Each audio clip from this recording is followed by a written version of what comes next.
Hello and welcome to this video on deploying Faddom through the Azure Marketplace.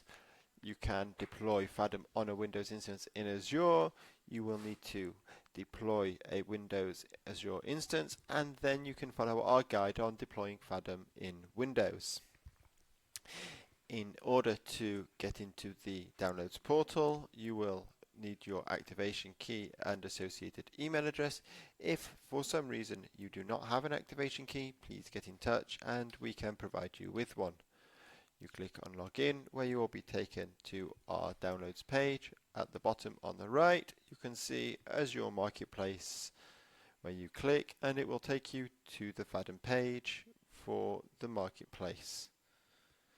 Once here, you can see some information on Faddom.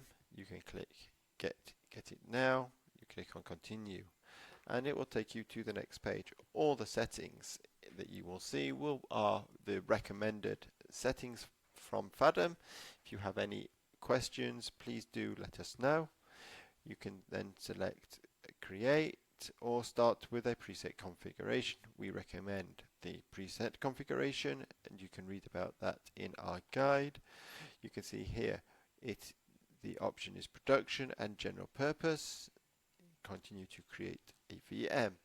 You can see here you can select the resource group. You can select the machine name. We would always recommend creating a name with Faddom on it. You can select which availability zone you wish to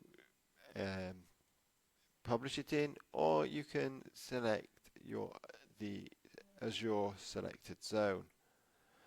Once done, you can select the instance type and then you can see all the options here. You can set a username and how to connect via SSH, and you can click on next. You can then see all the options for the disk. Faddom comes with 2 disks, one for the database and one for the OS. Click on next to get to networking. This is the important thing that you do need to set, is selecting your network, your subnet, and whether you want to give it a new IP or to create one. Once done, you can then select your network security group and you can select any load balancing options you may wish. You then click on next to get to the management, where you can select what options you want here. You can select next for monitoring and you can choose whether to monitor it or not. Go into the advanced options. We would recommend not putting anything in the script data, as it could corrupt Faddom. If you do wish to do that, please let us know so we can advise before proceeding. And then you can click next to create tags. We'd recommend creating a tag called Faddom, just so that we will know what it is. Then you click on next to review the settings and create, and once you are happy with this, you click on create.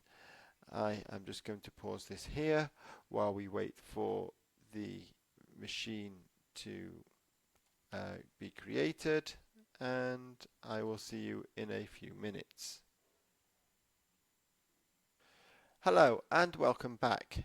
Once your Faddom instance has been published, you can get the URL or FQDN if you set one, put it into your browser window, and you will be taken to this page where you will be asked to set the password for the user administrator. This is a local user for the initial setup. You can create other local users yourself or set it up to work with LDAP. Once set, it will ask you to log in. You can then activate Faddom and you will then be taken to your dashboard or to set up your data sources. If you have any questions, please do get in touch. Thank you very much for watching and have a good day.